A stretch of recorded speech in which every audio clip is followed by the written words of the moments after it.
Long ago, when these ancient Grecian temples were new, hemp was already old in the service of mankind. For thousands of years even then, this plant had been grown for cordage and coarse cloth in China and elsewhere in the East. For centuries prior to about 1850, all the ships that sailed the western seas were rigged with hempen rope and sails. For the sailor, no less than the hangman, hemp was indispensable. A 44-gun frigate, like our cherished old Ironsides, took over 60 tons of hemp for rigging, including an anchor cable 25 inches in circumference.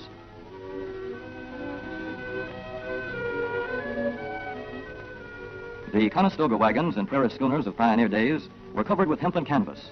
Indeed, the very word canvas comes from the Arabic word for hemp. In those days, hemp was an important crop in Kentucky and Missouri. Then came cheaper imported fibers for cordage, like jute, sisal, and manila hemp, and the culture of hemp in America declined. But now, with Philippine and East Indian sources of hemp in the hands of the Japanese, and shipment of jute from India curtailed, American hemp must meet the needs of our Army and Navy, as well as of our industries. In 1942, patriotic farmers, at the government's request, planted 36,000 acres of seed hemp, an increase of several thousand percent. The goal for 1943 is 50,000 acres of seed hemp. In Kentucky, much of the seed hemp acreage is on river bottom land such as this, along the Kentucky River Gorge. Some of these fields are inaccessible except by boat. Thus, plans are afoot for a great expansion of the hemp industry as a part of the war program. This film is designed to tell farmers how to handle this ancient crop, now little known outside Kentucky and Wisconsin. This is hemp seed. Be careful how you use it. For to grow hemp legally, you must have a federal registration and tax stamp. This is provided for in your contract. Ask your AAA committeeman or your county agent about it. Don't forget, hemp demands a rich, well-drained soil such as is found here in the bluegrass region of Kentucky or in central Wisconsin. It must be loose and rich in organic matter. Poor soils won't do. Soil that will grow good corn will usually grow hemp. Hemp is not hard on the soil. In Kentucky, it has been grown for several years on the same ground, though this practice is not recommended. A dense and shady crop, hemp tends to choke out weeds. Here's a Canada thistle that couldn't stand the competition. Dead as a dodo. Thus, hemp leaves the ground in good condition for the following crop. For fiber, hemp should be sown 5 pecks to the acre. With drill, the closer the rows, the better. These rows are spaced about 4 inches. This hemp has been broadcast. Either way, it should be sown thick enough to grow a slender stalk. Here's an ideal stand. The right height to be harvested easily, thick enough to grow slender stalks that are easy to cut and process. Stalks like these here on the left, they yield the most fiber and the best. Those on the right are too coarse and woody. For seed, hemp is planted in hills like corn, sometimes by hand.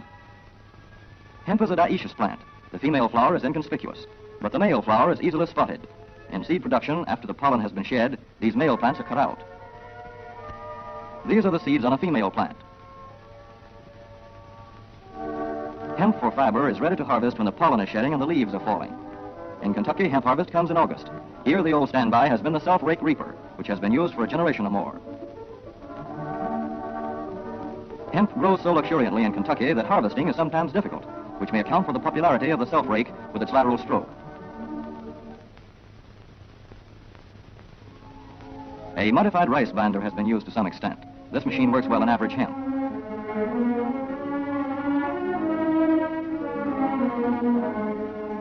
Recently, the improved hemp harvester, used for many years in Wisconsin, has been introduced in Kentucky. This machine spreads the hemp in a continuous swath. It is a far cry from this fast and efficient modern harvester to the Armstrong model of yore. But here's one kind of harvester, at least, that doesn't stall in the heaviest hemp. In Kentucky, hand cutting is practiced in opening fields for the machines. In Kentucky, hemp is shucked as soon as safe after cutting, to be spread out for retting later in the fall.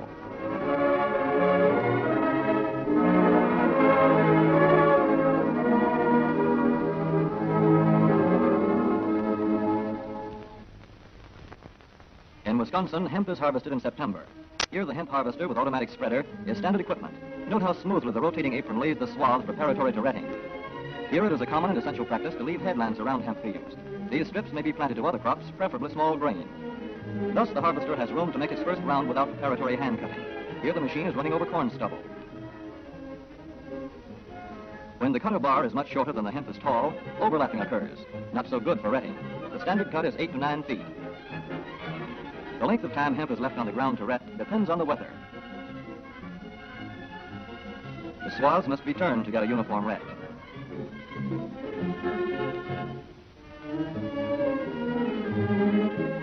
When the woody core breaks away readily, like this, the hemp is about ready to take up and bind into bundles.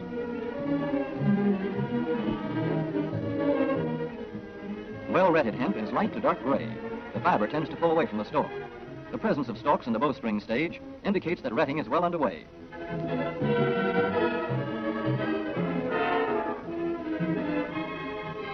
When hemp is short or tangled, or when the ground is too wet for machines, it is bound by hand. A wooden buck is used. Twine will do for tying, but the hemp itself makes a good band.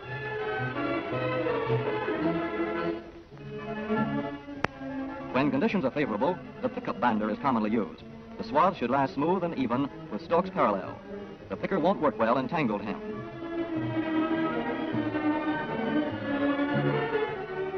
After binding, hemp is shocked as soon as possible to stop further retting.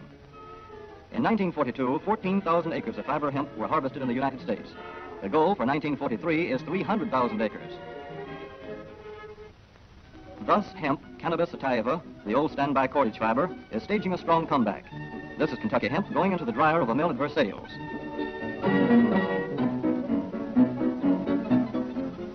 In the old days, breaking was done by hand, one of the hardest jobs known to man.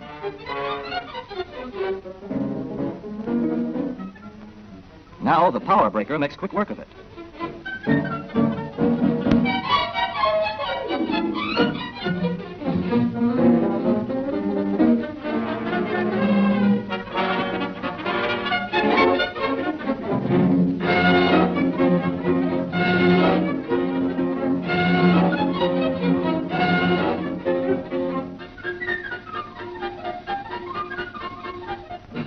Spinning American hemp into rope yarn or twine in the old Kentucky River Mill at Frankfort, Kentucky. Another pioneer plant that has been making cordage for more than a century.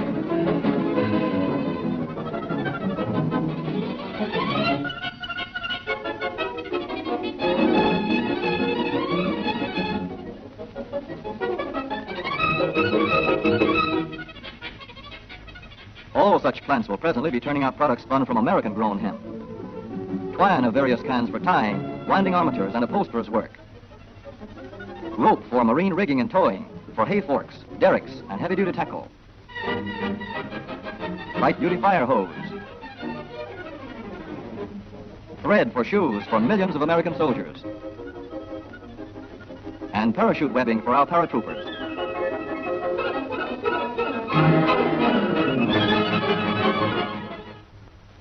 As for the United States Navy, every battleship requires 34,000 feet of rope, and other craft accordingly. So here in the Boston Navy Yard, where cables for frigates were made long ago, crews are now working night and day making cordage for the fleet. In the old days, rope yarn was spun by hand.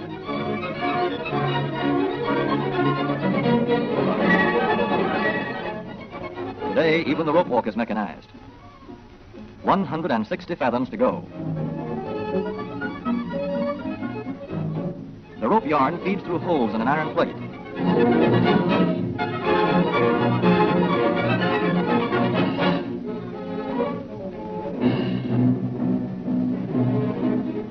This is Manila hemp from the Navy's rapidly dwindling reserve. When that is gone, American hemp will go on duty again. Hemp for mooring ships. Hemp for tow lines.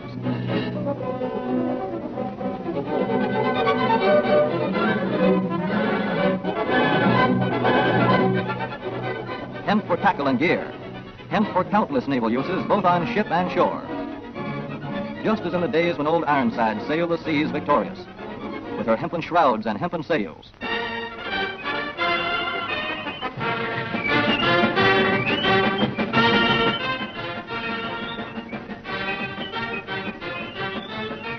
Hemp for victory.